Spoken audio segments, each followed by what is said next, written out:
Welcome. My name is Cezary Nojszewski. I'm a lead open world designer from Techland. And today we are going to talk about the open world design process in AAA games. Few words about myself. As I said, I'm lead open world designer in Techland. My last project in Techland, that was Dying Light 2, and I was one of the lead level designers there. Before Techland, I used to be an architect, and I was working on smaller projects. And that's all I think about myself. Something about open world designer. This kind of design. It's not very common to have this kind of design in all Polish, game dev industries. And last year, Magda Jankowska with my team has a very good presentation about that. So if you're curious about this topic, you can find this presentation on Digital Dragon's YouTube channel.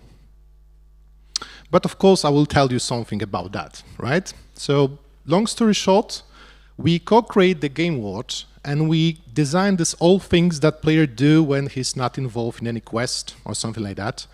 And we design a way how player interact with the world and how, discover new things there and stuff like that.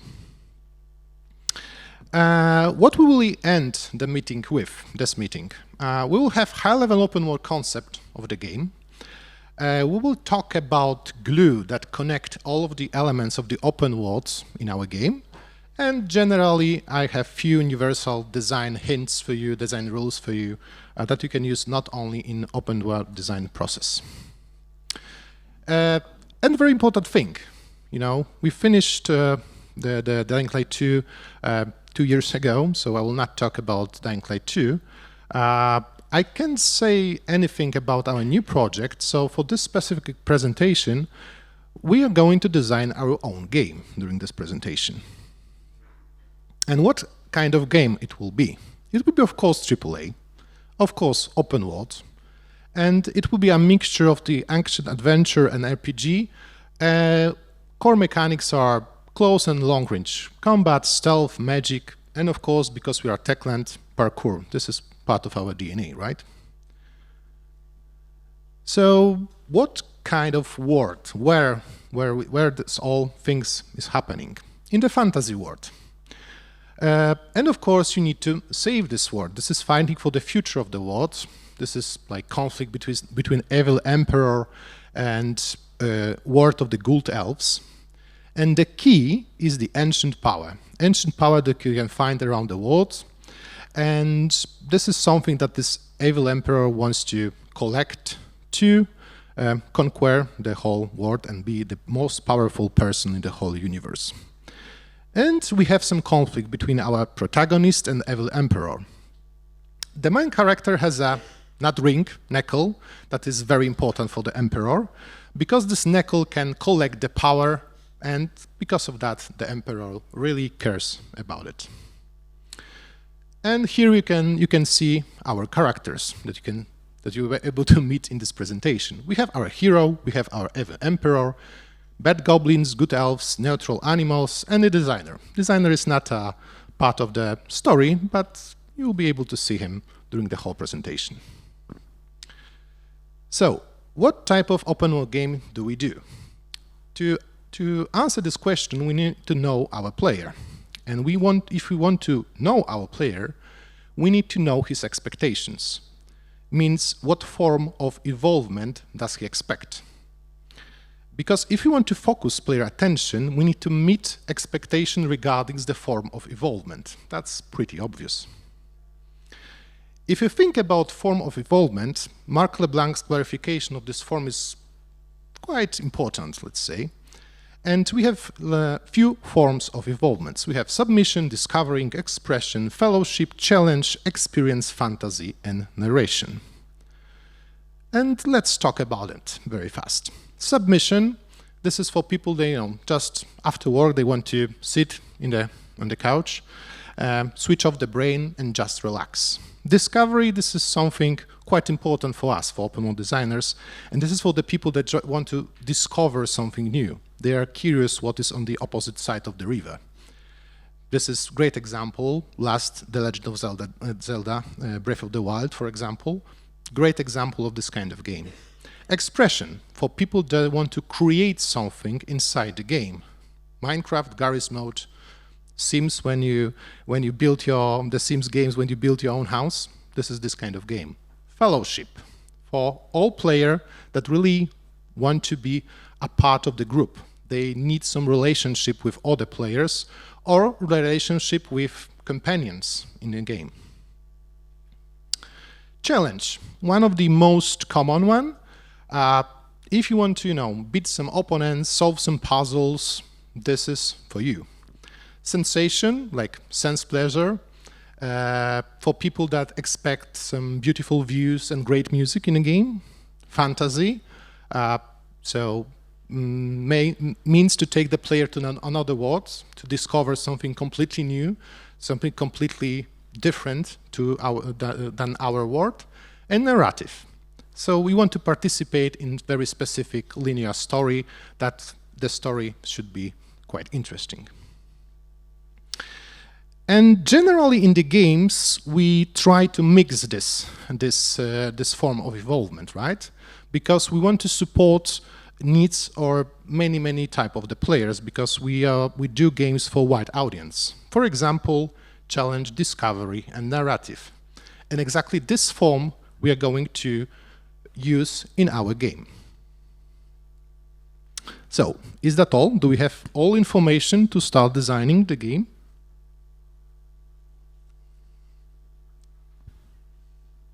Of course not.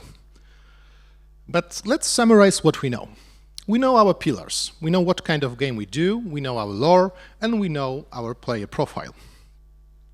But if we think about open world games, player freedom is one of the biggest topics, the most important things. So let's ask ourselves, what if we let the player choose, right? What if we build long linear approach, different ways to complete some stages, and generally let the player to self-define their goals, right? It means that we'll increase the player engagement. And let's ask about something else. What if the player was allowed to experiment?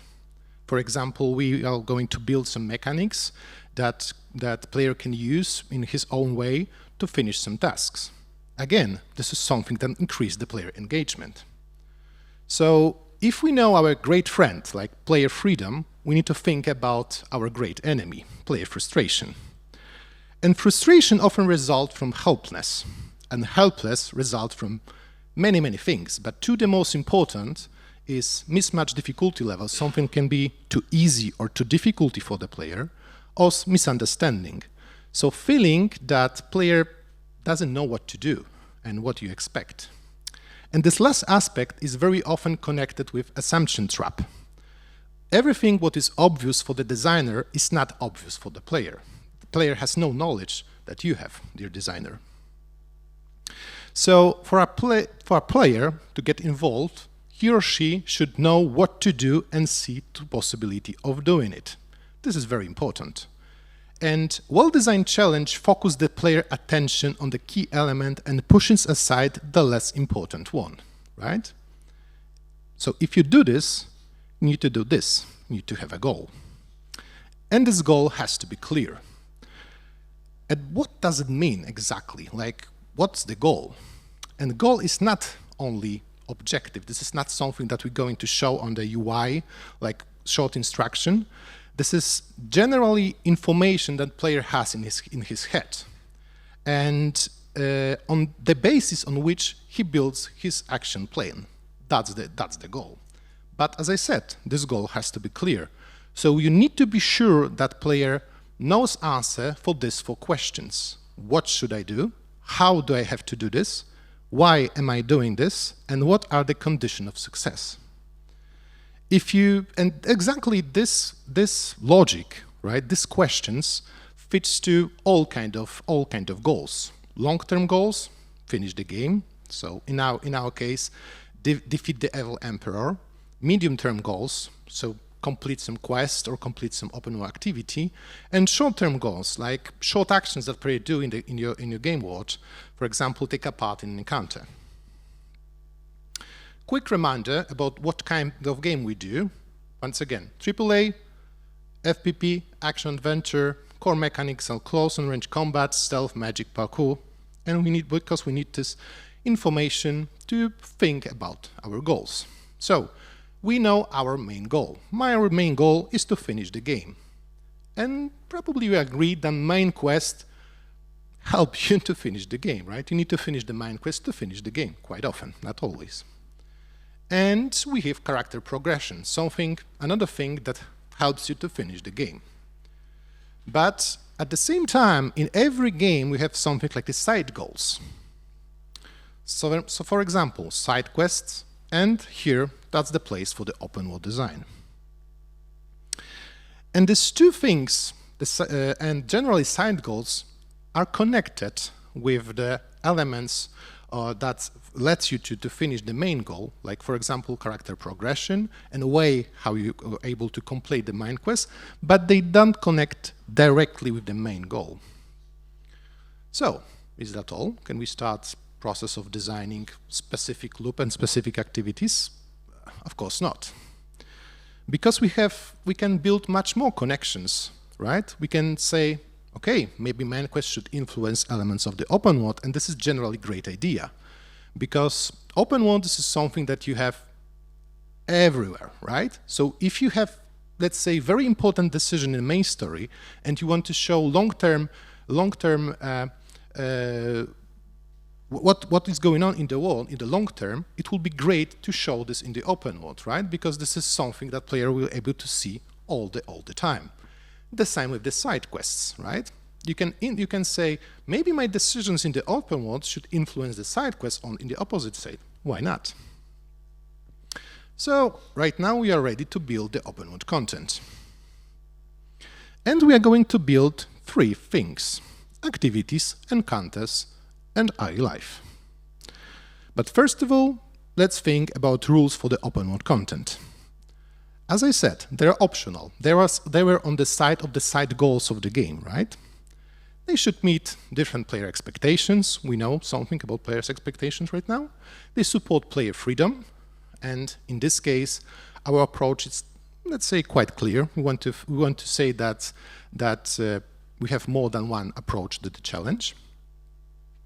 You need to have like clear goal, and in this case it would be nice to have a single objective goal. So we don't want to build like whole instruction for the player how to complete activity or an encounter, right? It has to be clear information, and how the player will do this is on his side, right? Of course, all of these elements has to have narrative context. We need to build something that will support lore of our game and generally narrative that we want to have in our game. The main building block of our open world content, there are activities.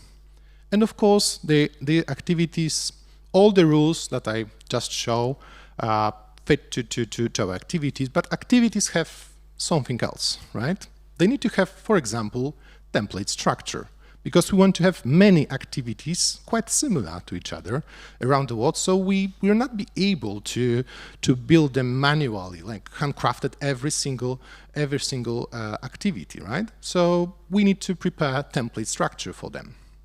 We need to have easy to understand gameplay loop, of course, one objective structure, and we have some significant reward, and they have to be interconnected. That's very important. But what does it mean? Interconnection is one of the most important elements of our philosophy of creating open world in Techland.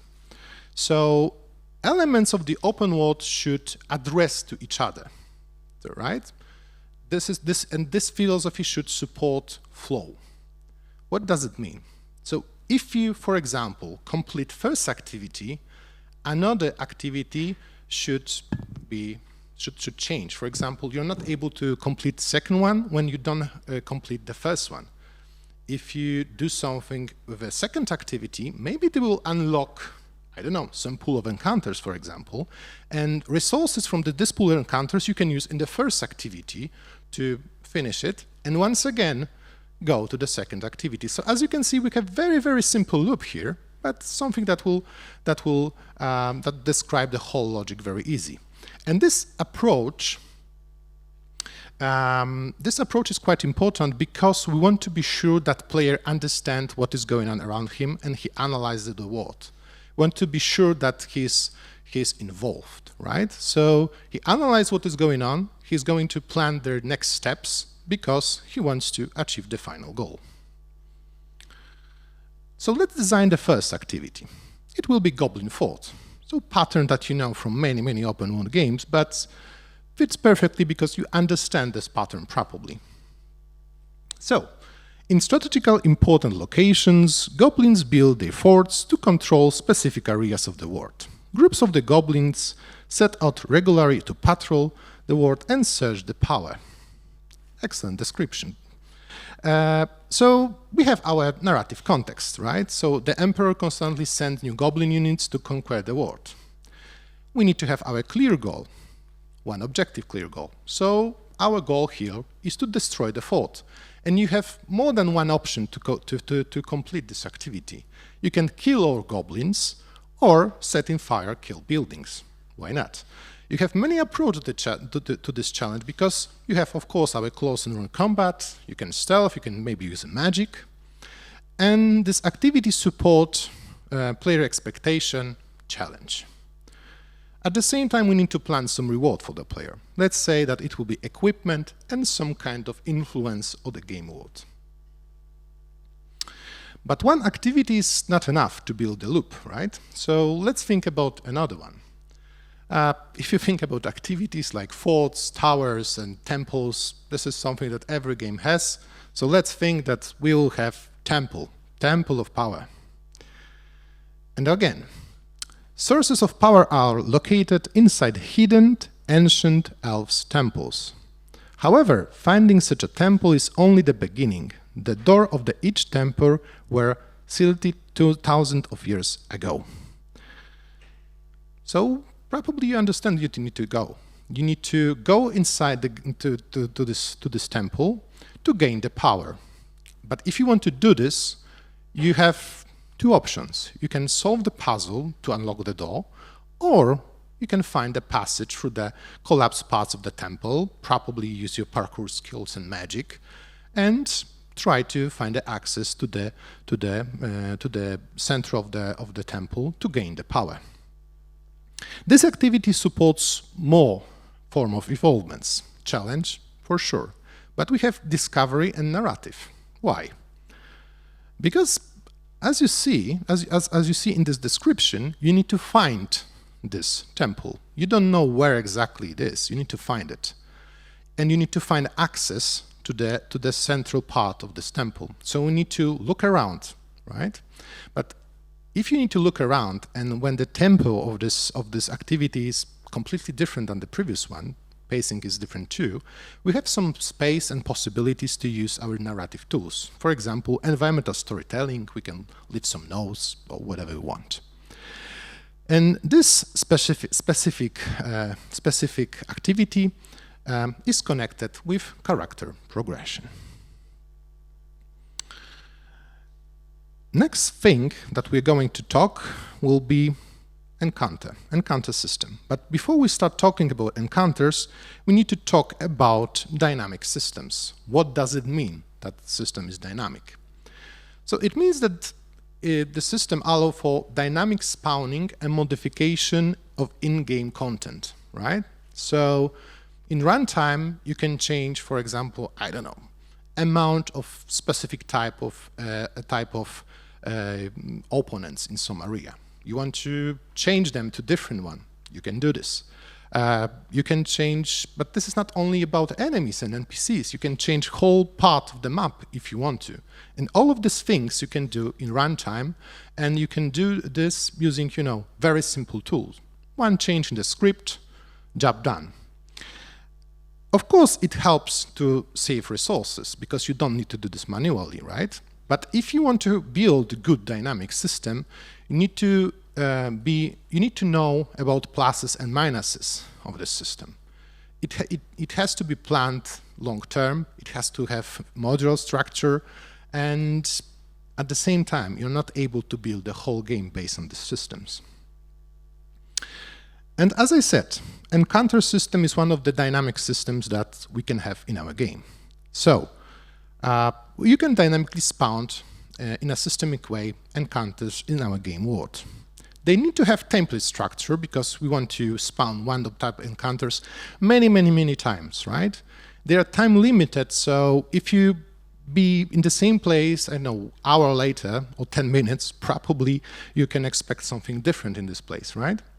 So this is something that for sure support discovering, support this form of player involvement. And of course, encounters has to be interconnected with other open world elements or story. So let's design the first encounter. It will be Goblin Ambush.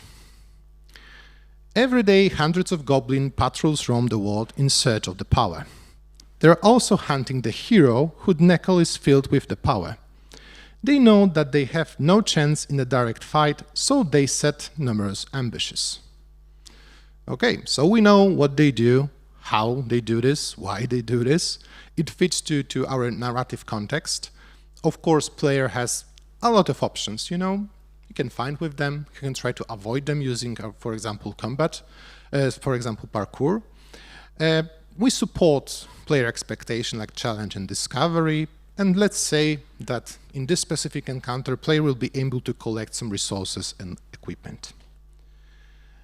And we have a second encounter. We had two activities. Let's say that we need to have two encounters too, and it will be Elf Trader. Something completely different, because encounters are not only about combat. They're not only about fighting with someone. But let's check this description first. Elves are naturally friendly and open creatures. That's why they like to talk about their land to travelers they meet. They are also good traders. Many of them will gladly buy or sell something when they have the chance. So you can understand very easy. So probably in this kind of meetings, with these kind of encounters, you can expect that you'll be able to sell or buy something. So it has clear connection with the character progression. And at the same time, we support narrative form of the involvement because there is a chance to talk with someone and, for example, know about context of the world. And last but not least, iLife. So all background characters that you have in a game that visualize the state of the world, and generally they are quite strong narrative tool. They have limited interactions. We don't expect that player will be able to talk with every single person around the world, but for sure player is able to observe their behavior and changes of this behavior, and that's quite important. Because, as I said, we can use them in a systematic way, so very fast, change the state of the iLife and use them as a strong narrative tool. And let's imagine two situations. In the first situations, on your left, we have a small amount of goblins in this area, right? So let's say goblin population is 4. People can live more or less their daily life. They're quite happy. They can go to school or do some shopping. But if the population of goblins is high, probably it will not be very easy. Probably streets will be empty. It will be much tougher to find some traders, some vendors. Set of animations will be completely different to visualize what is going on and what is the reaction of the game world to this state. Open world loops. This is something that connects all of these elements, and at the same time, this is something that connects all of these elements and other game systems. So, long story short, we want to stimulate player involvement, right? By showing him that his action in the open world have a clear connection with other open world elements, and at the same time with other systems in the game, right? Quests, progression, and stuff like that. And because of that, you have this action and reaction, right? You do something, you expect some reaction. And we need to decide what kind of loop we want to design. finite or infinite. Infinite means that player will have something to do in it infinitely, right?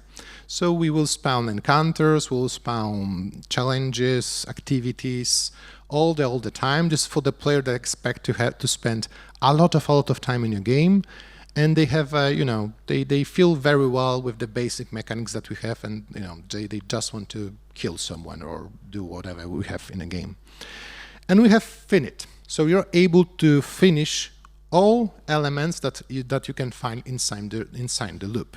This is for the players that expect that they will have a feeling that, okay, I finished this, okay, job done, great, I can go forward.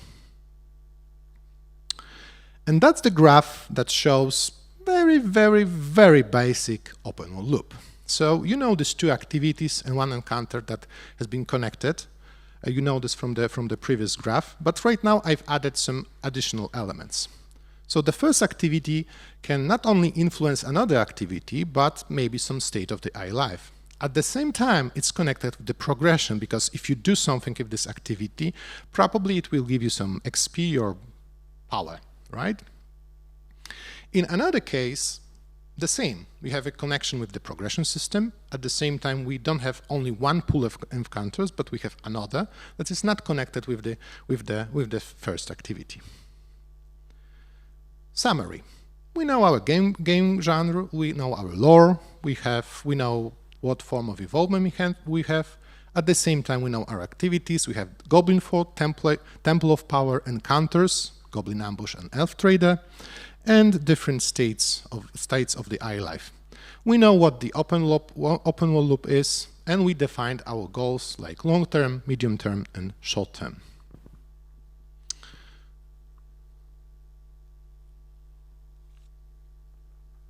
With this knowledge, we can move back to this graph. So right now, we know exactly what is the player main goal, to kill the Emperor, and we know exactly which elements from the open world support which part of this graph. So if you collect the power and you collect the equipment, it supports character progression. If you change the environment, it's changed probably the way how you'll be able to complete the main quest.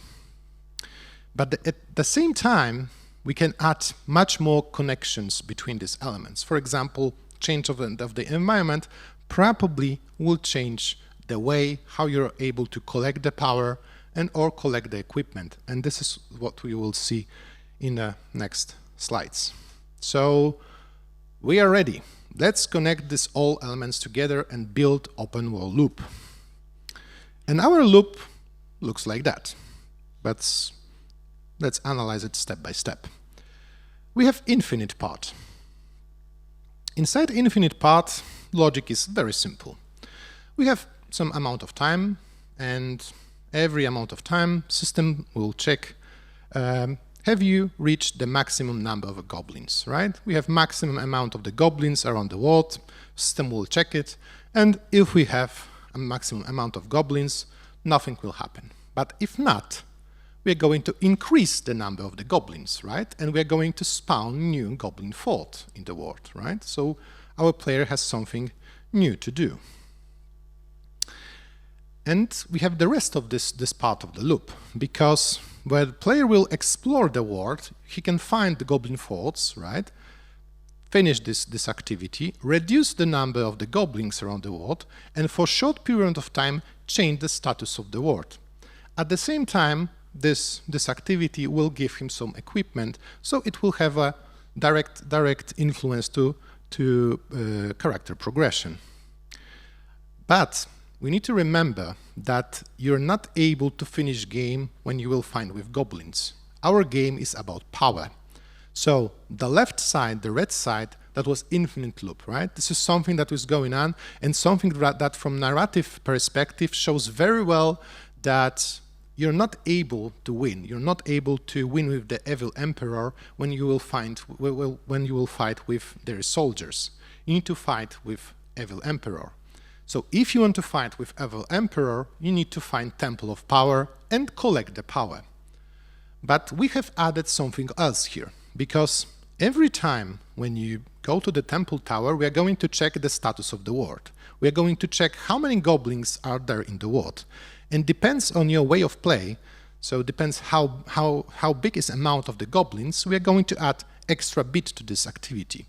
We can add some goblins to the temple. So it's not only about discovery anymore. You have discovery, narrative, you have a puzzle, but at the same time, the whole activity is a little more difficulty, and you need to kill some goblins to be able to complete it. And we have a last part of this loop, this dynamic part. So we are going to check how many goblins are there in the world. And depends on the answer, like many of you, we are going to spawn different things dynamically. For example, if you have many goblins, we are going to spawn more goblin ambush encounter. It means that your traversal will be more difficulty because you have more enemies and you have more traps. At the same time, probably state of the world, like iLife state of the world will be different. Restless iLife scenes, you can expect them. Lower amount of vendors, your life will be a little tougher. But if you invest your time to reduce amount of goblins, you can observe less amount of goblin ambushes, but more elf traders encounters. So you'll be able to sell something faster, and at the same time, you don't have that much trap. The same with the iLife. You can expect some calm iLife scenes. So, is that all? Do we know everything right now? Of course not, because I prepared something like that, top 3. And this is top 3 of universal traps. Very universal, because this is traps not only for open world designer, but generally when we think about designing of the game. The first trap is, great ideas are like puzzles, only some of them fit together. And this is something that you probably know. Quite often you have the greatest idea in the universe, but if you think about it, what this idea will give to your game, you see that not too many. So the idea is great, but probably another that is not that great fits better to holistic design of the whole game. And this is the choice that you need to make very often, and you need to remember about this choice. So probably in design process you will have thousands and thousands of ideas. Many of them will be great, but you're able to choose only small amount of them. And the biggest question and the biggest problem for designer is to choose this one that fits to each other in the best way. Your reusability is great, but so I said about these dynamic systems that you're not able to build the whole game based on them. I said that we need to think about template structures of our activities and encounters, right? But at the same time, if we need to have some human touch in our work. If you don't have a human touch, everything will look like generated by artificial intelligence, and we don't want to have that, right? Players will see this and will say, oh yeah, this is very repetitive. I don't see any sense here. We want to avoid this situation. So we need to be sure that we mix these two approaches, like generation, dynamic approach, and handcrafted things. We need to mix them to prepare the best possible product. And last, do you still remember about your game pillars? I showed you many times our game pillars during this presentation because I wanted to show you that we started with some, very general pillars, and step by step we designed, more detailed design of our game. And this is something that we need to do generally in design process. So we need to know that everything what we do for our game, especially in a big AAA project, fits to core idea of the game. Because it's quite easy to forget about it, to forget about some details. And after a few iterations, you have, Starship in a fantasy game. It completely doesn't fit, and probably you lost a lot of time, a lot of money to do this. If you want to know more, tomorrow afternoon at 2 p.m., Magda Jankowska has a very interesting presentation about curiosity. This is one of the elements of the open world design process. go there. That's really good presentation.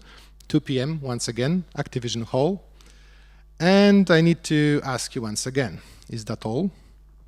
Yes, that's it. This is the final slide. Thank you very much for your attention. And see you on the party afternoon.